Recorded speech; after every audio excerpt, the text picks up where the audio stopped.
Hi everyone. Hopefully you guys are doing well. Welcome to another part of the pre-scene that we have got. That's Dearn Shoes, right? Now we have covered the introduction that it's basically a shoe manufacturing sector, right? And we have retail as well. So we are the manufacturers and retail. We got an overview about the country, a brief overview about the industry, right? And then we have a brief idea on production, right? So we're going to be continuing our production. So far, we were just discussing that there are two means of production, right? We discussed that there are two means of production, and what is it? The two means that tell us that one is through machine, right, which is a mass production, and might be, yeah, one of the factor here might be that this mass production would require a minimum order quantity. This might be the case as well, right?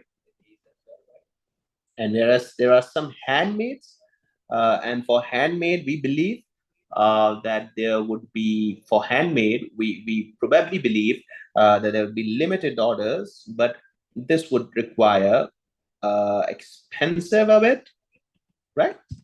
So these are the things that we generally observe from this particular, right? One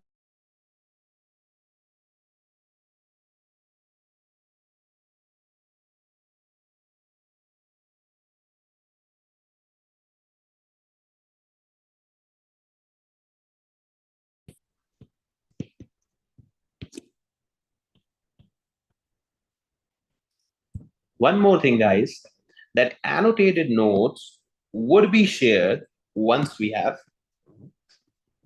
got the complete pre-scene, right? Once we have got the complete pre-scene, okay?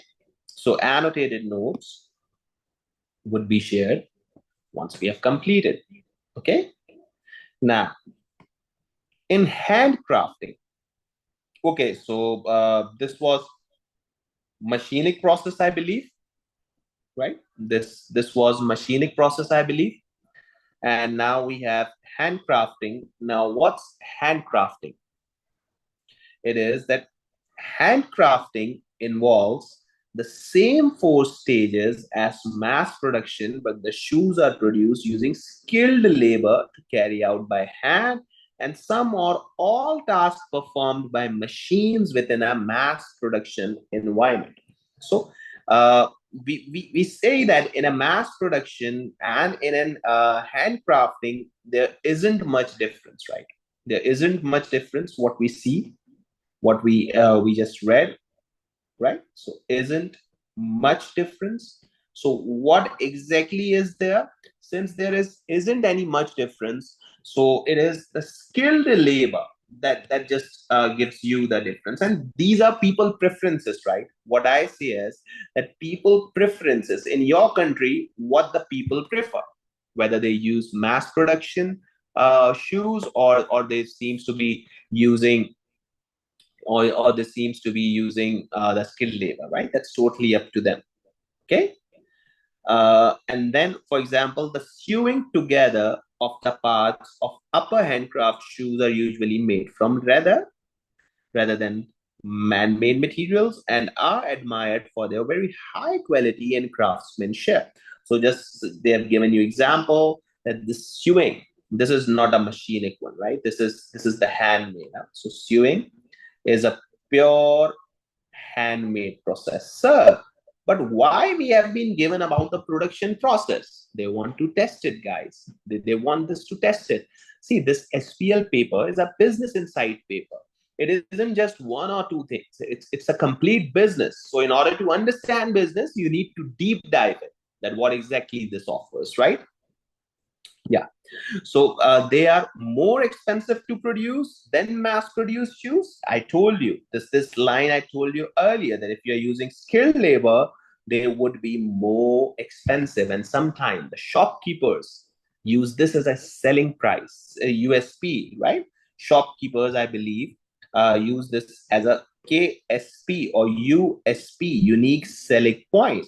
That is a skilled labor, handmade. So sometimes the branded shop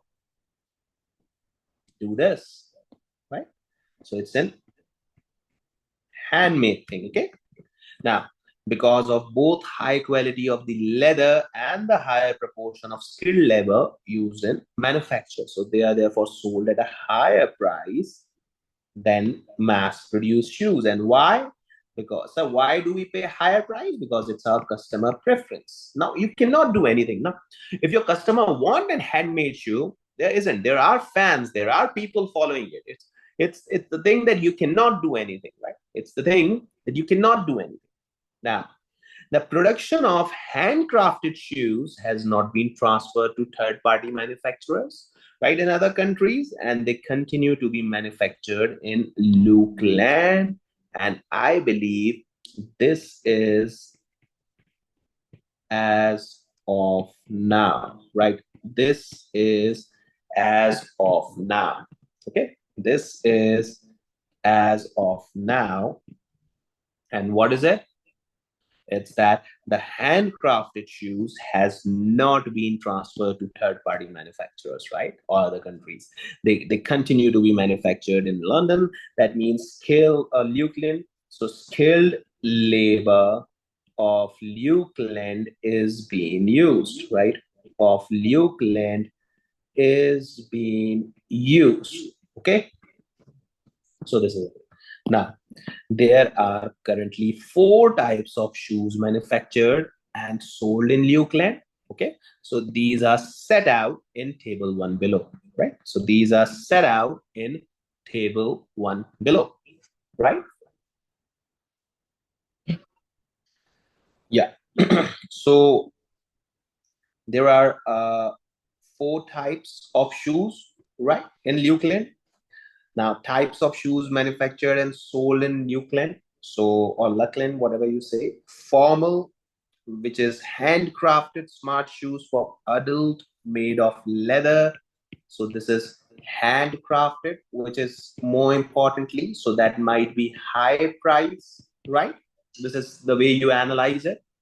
Then semi-formal, this is mass-produced, relatively formal shoes for adults made of mixture of leather and synthetic materials. So what I see is wherever synthetic materials are used, so it's kind of in mass production.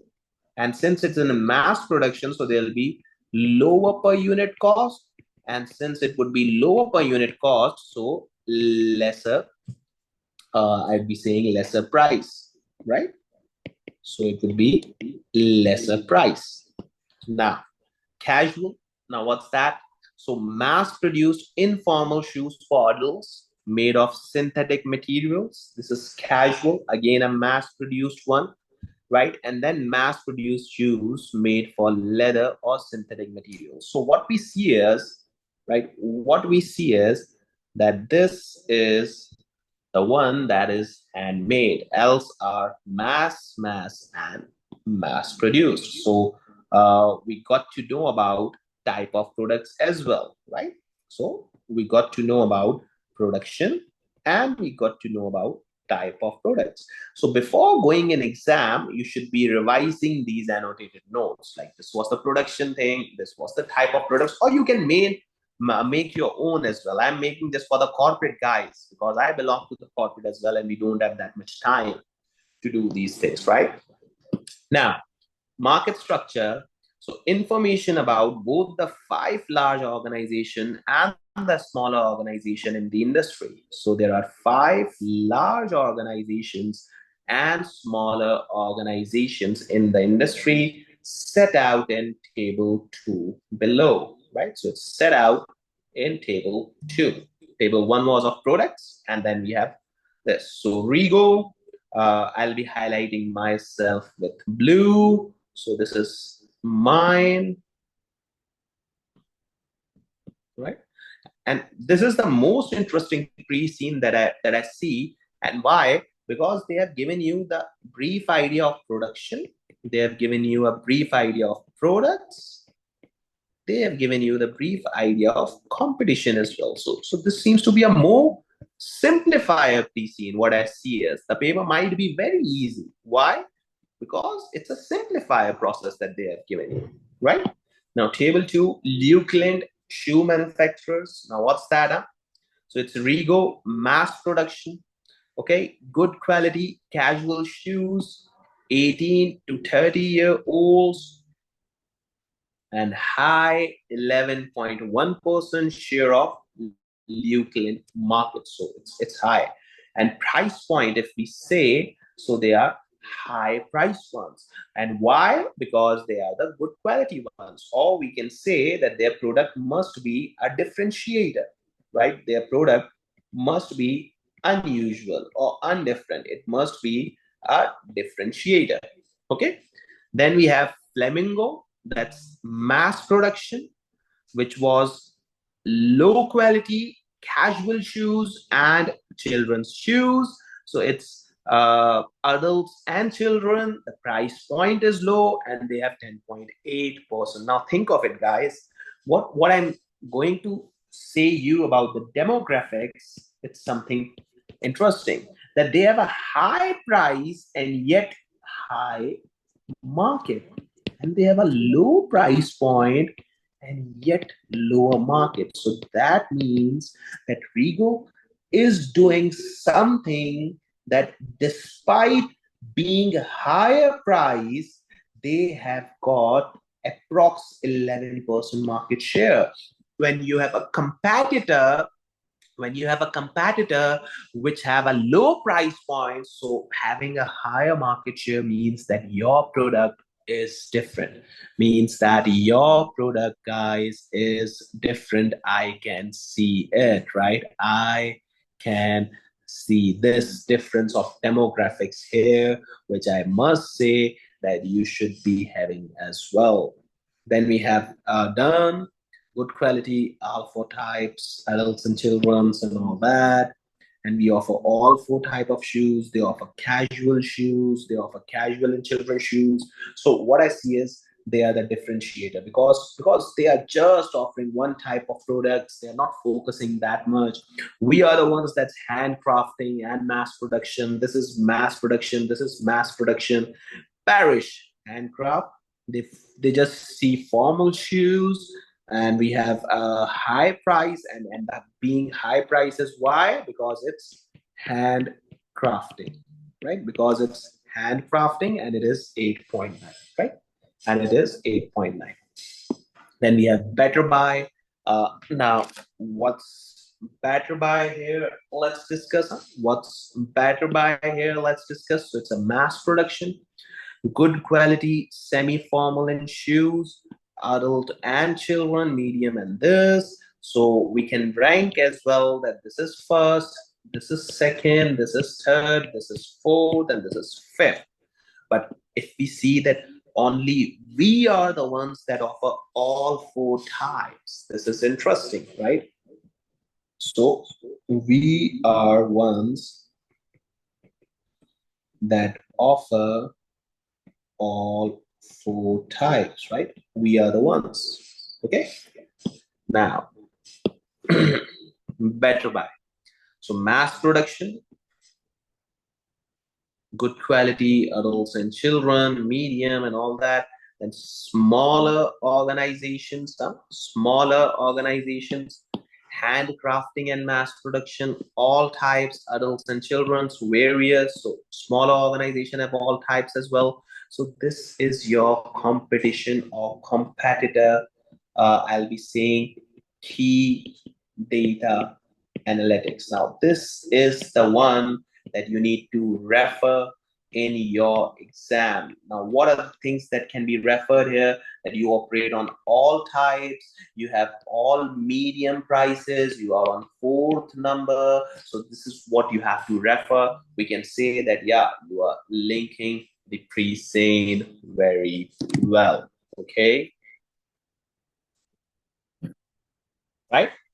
So this is a key data which will be definitely discussed in the mocks that I'm going to conduct, and as well as in your particularly questions that you are going to attempt and in the exam as well. The other important data, guys, is channels,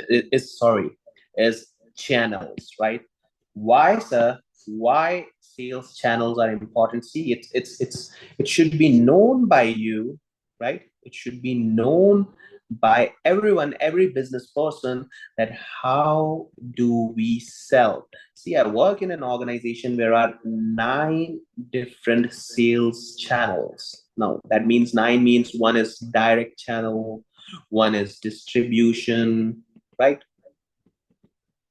One is Canton to the northern area. So these are type of channels that you need to make in order to make sure that you are going to promote your product approx everywhere, right? You might be dependent, most of the times you might be dependent on the distribution channel, just like in our organization, my personal where I work does, but it's that if you have every channel, so that means to the every market, every remote area, your product can be taken. Like we used to use this channel, Canton channel, just to go to the remote areas, the areas that touches our borders in LOC, so that this channel could go and sell our pharmaceutical products there, right?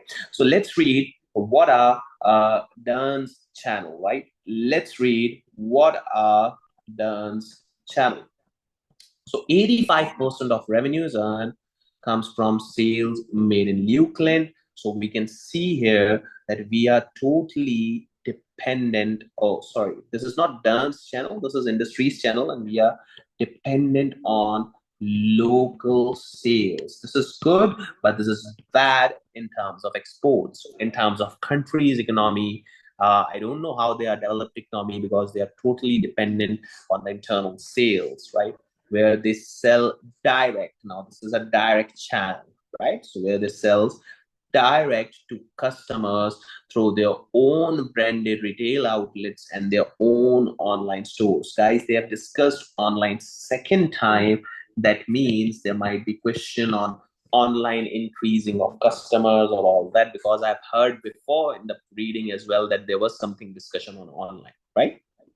Then revenue from selling through retail outlets was 2260, approximately 60% of total industry revenue. So that means 60% of revenue is from retail outlets.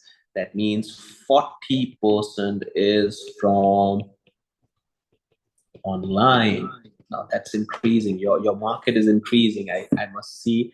And in numbers, if I convert it, 2260, that's divided by 60, multiplied by 40. So it's approx $1506 million is earned from online, right? So its proportion, online sales as a proportion of sales revenue has been increasing over the last 10 years. See, they are saying that we've seen an increasing trend.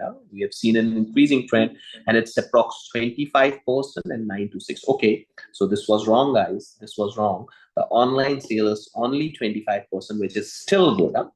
Still good, right?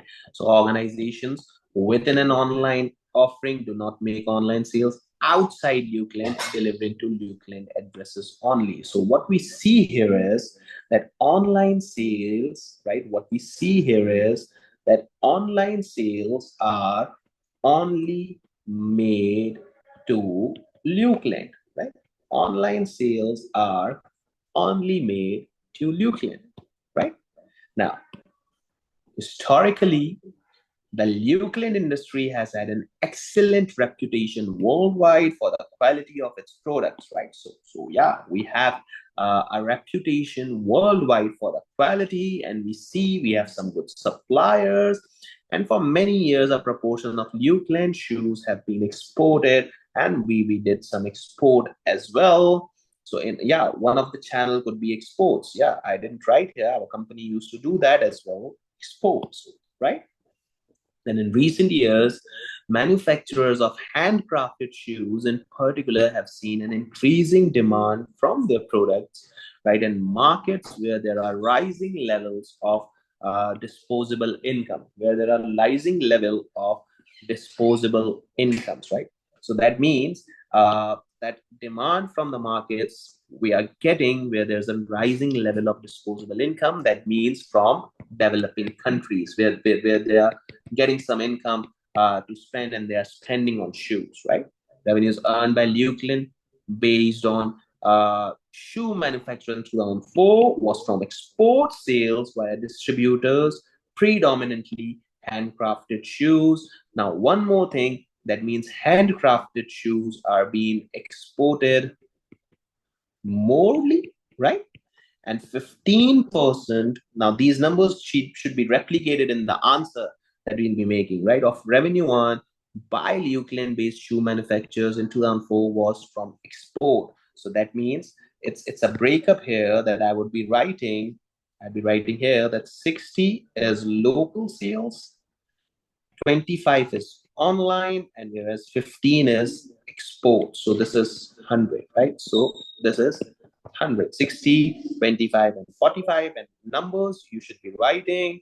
So it's 2260, right? And then we have 564 and 926. 564 and, sorry, 564. Yeah, online is 926. So you should total it, that this was industry's total revenue, right? This was industry's 3750 million. Guys, I hope that this page have given us more insights, right? This page have given us more insights on industry. Do you agree with me? Yeah. So, oh, they did it. That we were making. These are offline sales. This is Lukeland, 60%. Then these are export sales. This is 15%. Then we have online sales. This is 25%. So footwear manufacturing, yeah, it would have been better if would have got the previous year data as well. So we could have compared like which channel is being preferred, right? So it would be better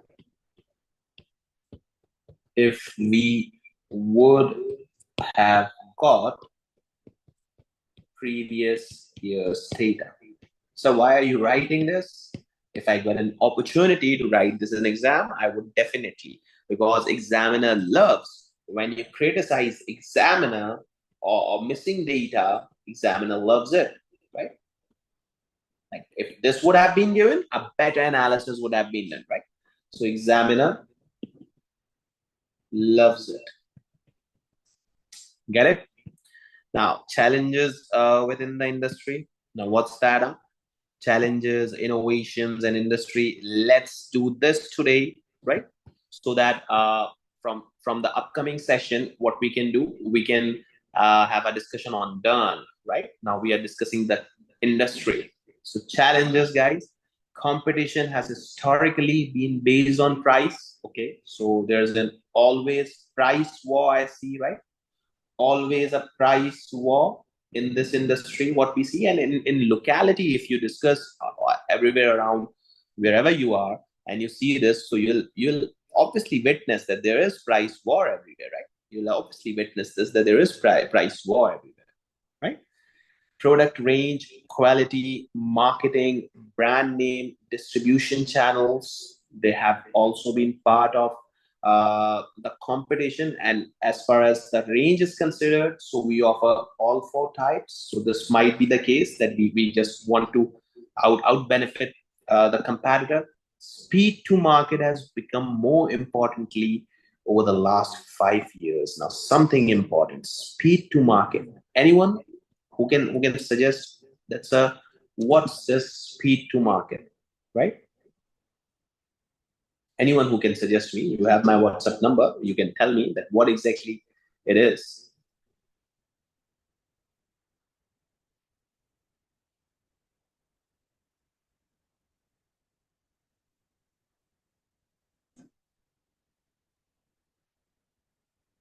See, speed to market is, right? Speed to market is that how, in how much time, right? In how much time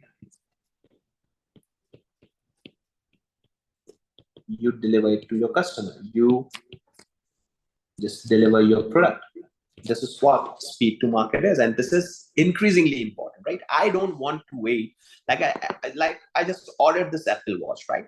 So I don't want to wait more than a day for this. I've just ordered it. Bring me it. Whether Apple Store is here or not, I don't care. I just need it, right? So this is due to the growing number of fashion and price conscious consumers in Lukeland wanting to buy shoes more frequently to keep up with regularly changing fashion trends. So I see that current fashion trend, what I see is current fashion changes, right? And consumer preferences, right? Support and consumer preferences support shoe sectors as well. But one more thing, that if you do not upgrade yourself, if you do not upgrade yourself, that means you won't be succeeding. This is the challenge. If your customer wants innovation, you have to do the innovation, right? If your customer wants innovation, you have to do the innovation.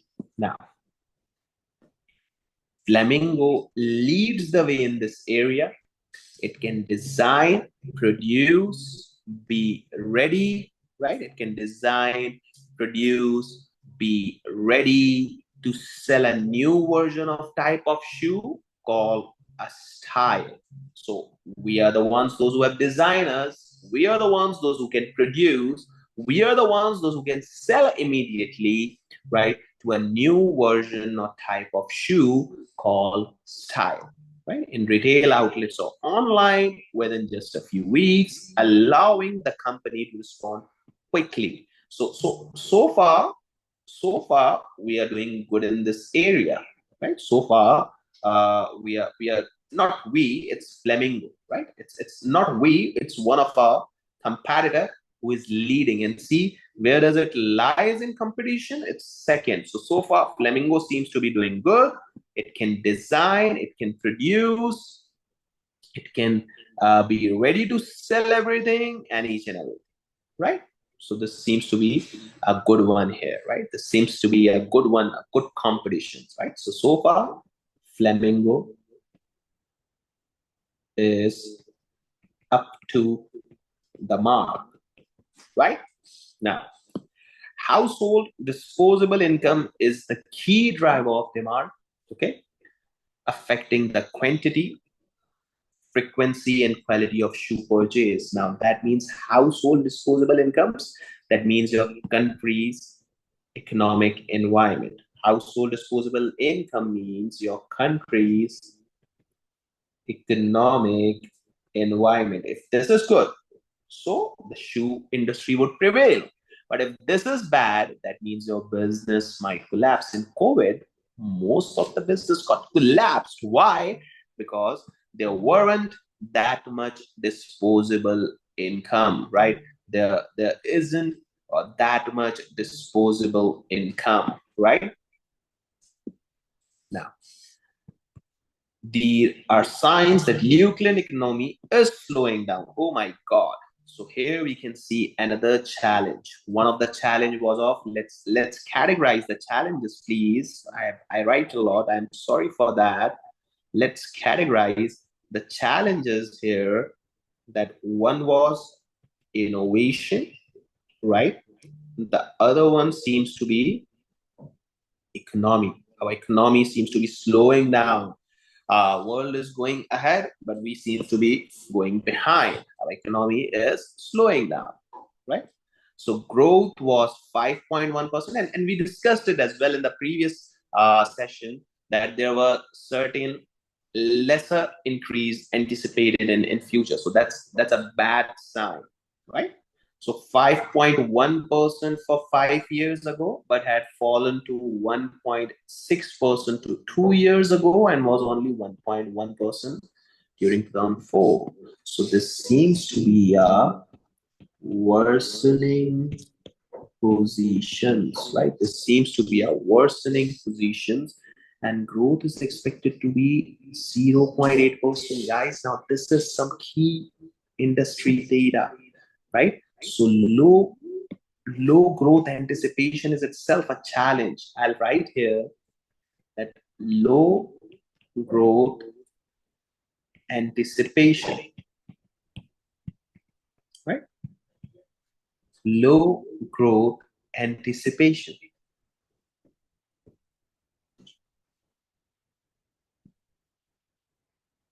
Now, in line with economic slowdown, the proportion of mid-priced shoes has been falling, right? And the proportion of low-priced shoes has been increasing. Now, the thing is that where is your company performing, right? If it is performing, or if it has main product range of mid-priced shoes, so it would fall. But if it has a good product range of low price shoes, so in the bad economic times, it would prevail, right? If your main product is there. Just like we had a competitor who is dealing with casual or good quality shoes, so he might be facing a decline now, right? He might be facing a decline now due to these challenges. I hope I'm able to clear. If I'm not able to clear, just right? If I'm not able to clear, just let me know. Huh? On my WhatsApp, I'll discuss with you. So forecast industry growth therefore drives predominantly from sales to handcrafted shoes and to both export markets and new client, right? So forecast industry growth, we used to forecast it, and it drives the predominant sales as well. So we should be forecasting before, right?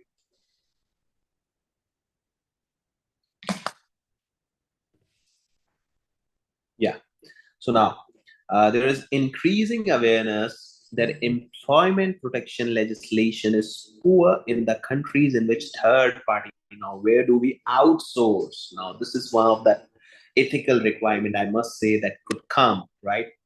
One requirement that we can see here is an ethical dilemma, right?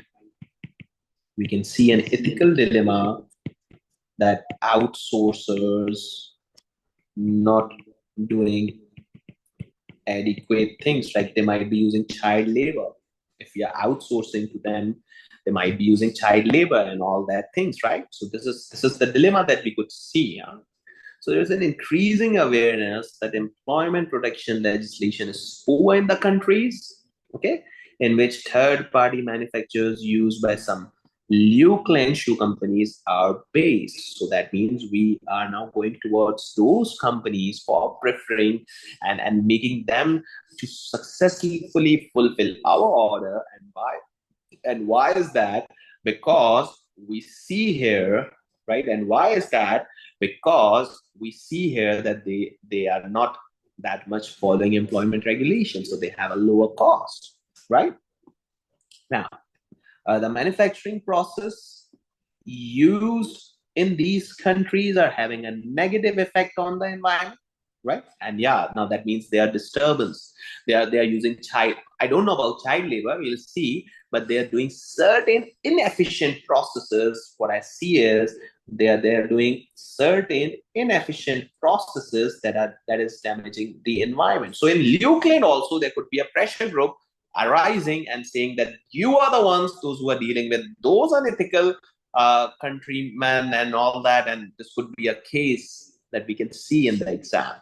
Now, as a result, a growing number of customers are unwilling to purchase shoes manufactured in these markets. Now, this is what people-driven decisions are. People are not preferring it, right? People preferences matters, right, for business. And I don't know about my company. I'll be reading it with you.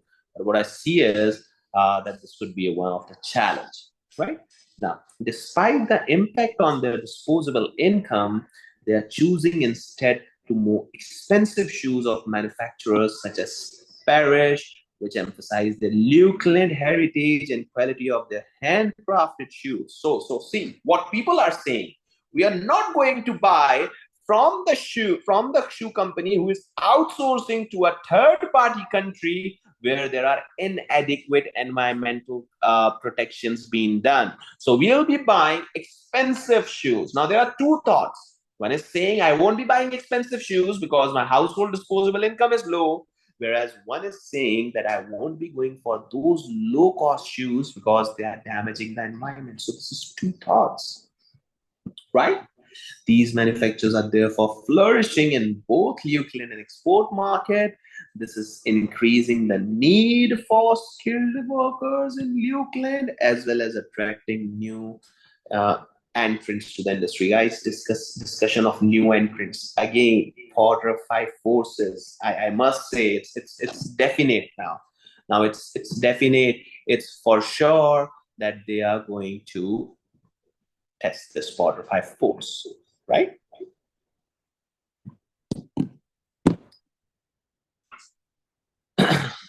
Yeah.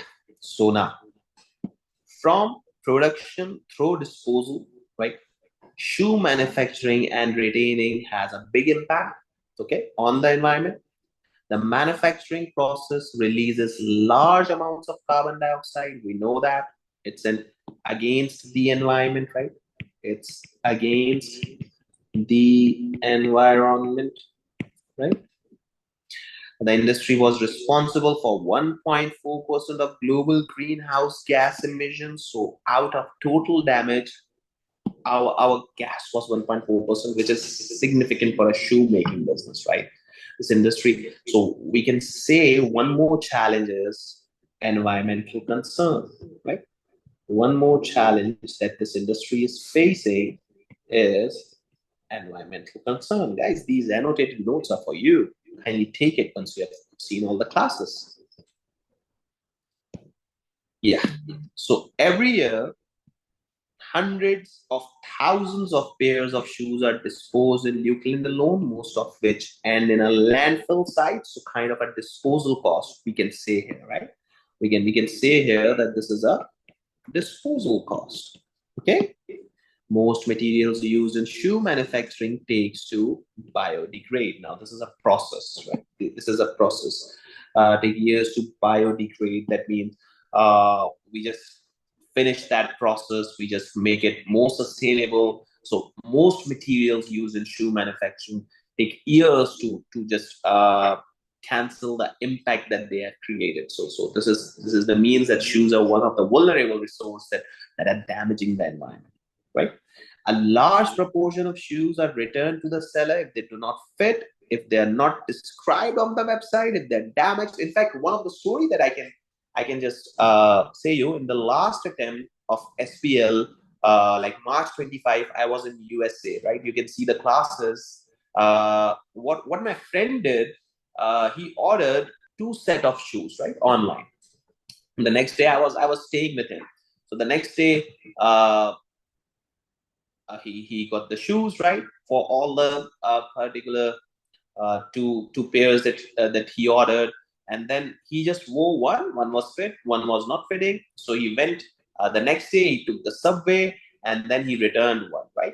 So people sometimes do online sales in a market like US, where customer preferences really matters, and there's very good customer satisfaction. He just kept the previous shoe, that please take it, I've taken this one, and they returned the money. So this is something that you should be noting, that in an online sale, sometimes people offer or buy 2 things because they know that we'll return one, right? Now there's an integral issue that whether that was used or not, but this is also one of the things. So they are also saying that if they do not fit, so sometimes we do order 2-3 shoes that we'll just buy, we'll just fit it in, and if it doesn't fit, we'll just throw that away or return it if they are not as described on the website. And yeah, description matters, guys. Description also matters. You should be fully describing it. I've made some classes as well, that clear communication of your product is something very necessary, right? So if they're damaged, or if the customer orders more than 1 pair because they're unsure of the size. So the thing that I just discussed, I just gave example of my US trip, right? I just gave example of my US trip, right? Now, this adds to concerns around the environmental impact of the industry. The level of returns is driven by the fact that there are no universal food sizing standards because many retailers do not charge customers for return postage or shipping if shoes purchased are not wanted. So this is the thing. This is customer, I'll be saying that they do not charge, right? They do not charge for return, right? So they do not charge for return. If you're returning it, they are not going to charge it, right? If they're returning it, they are not going to charge it.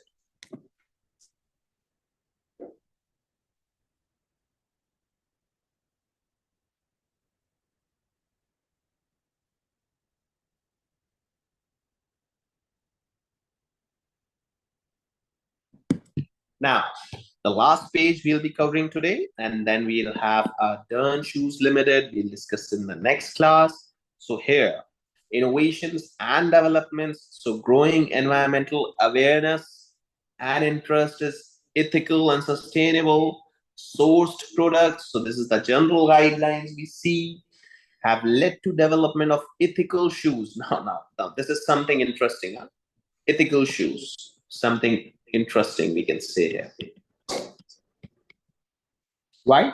By a small Euclid-based manufacturer called Shoes Company, an organization which has successfully positioned its ethical and sustainable ethos as an alternative to that main manufacturers. Now see here. Now this is ethical shoes by a Euclid-based manufacturer, the country in which we operate. Shoes Company. This is kind of a new product or new company. We haven't heard of it, right? Successfully positioned its ethical and sustainable picture. Now, since we were fighting here and there in the profitability, one organization pictured itself with ethical shoes, right? As an alternative to that of main manufacturers. And then we see its shoes are made from expensive, eco-friendly, sustainable resources. Guys, there is expensiveness, then there is eco-friendly, sustainable resources. And yeah, this is the fact that if you go eco-friendly, then you have to pay extra because environmental concerns would be valid if you're paying lower money. You might be damaging environment. So if you're going to save environment, you have to buy some expensive material shoes. Has been ethically sourced, right? The sources should be ethical. Now that means that they should be in contrast to the unsustainable, cheaper, man-made. So what they do, they make sure that the sourcing of every material is ethical, right? The sourcing of every material is ethical. Now this company has evolved its name here, right? In this business, we haven't read this, so this must be the small manufacturer. Huh? This must be a small manufacturer, and we can also say it as a disruptor of the market because no one focused it, right? So it's a disruptive technology. He knows that everyone is focusing environment, right? So disruptor of market as well, right? Now, recycling initiatives are being trialed by a number of manufacturers in other countries, but there are yet to be any significant developments in this area. So no recycling of shoes as of now, right? No recycling of shoes as of now. We got that. Then there are increasing levels of technological change in the industry, right? For example, 3D printing can be used to produce prototypes, custom-made shoes, limited editions. Yeah, so 3D printing, whether you do, I don't know my company does this or not, but I can see while going on in industry, I had an idea what are challenges, what are process, what is innovation, what is 3D printing. So this is what you need to have an idea before reading your company. Once we have started our company, so that would be us. We are there. We need to justify our position reading the industry market, right? So technologically enabled intelligent shoes are on a growing trend, right?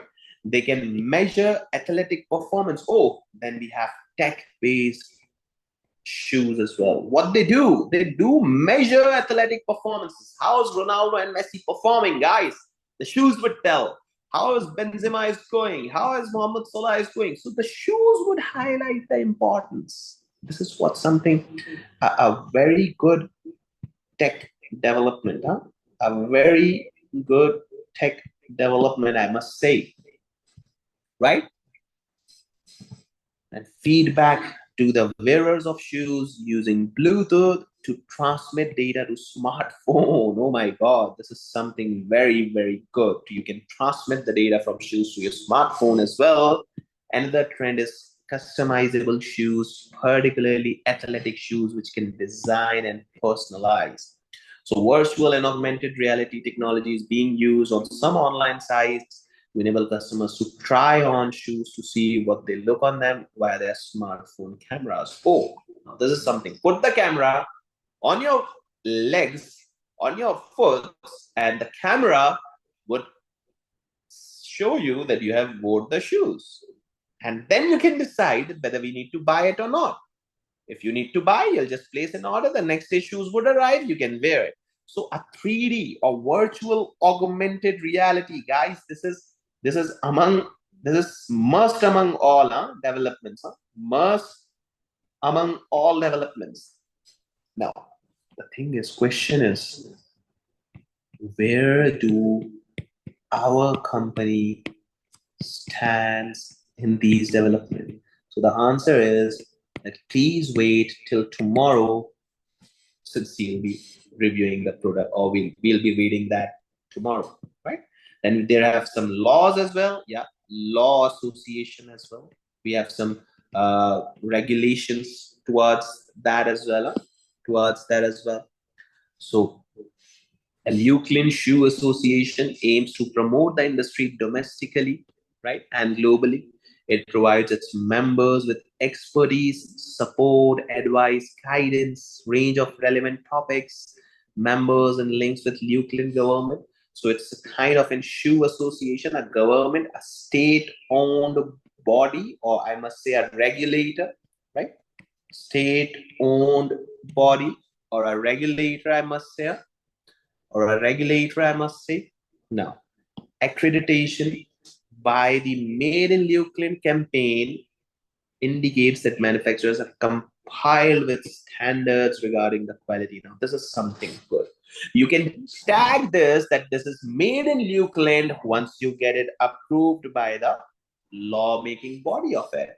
Otherwise, you cannot write made in Euclid. If you are ethical, if you are sustainable, if you are good enough, then only you can write made in Euclid, and then only you can get approval. So this is something good, that there isn't someone governing this complete process. This is what it is. Seems to be good, right? Labor standards and guidelines and made in Euclid mark, MIL.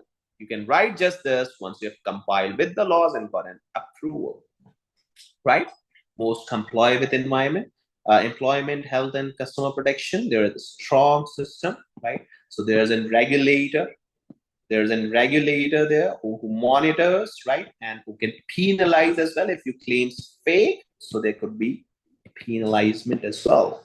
Manufacturers must carry out number of legal requirements on all shoes to ensure are non-hazardous. Yeah, one more thing, since it's attached to your body, so this must be non-hazardous as well. And most staff employed in the industry are member of the National Shoe Union, which looks after the interests of members, negotiating agreements and pay and condition.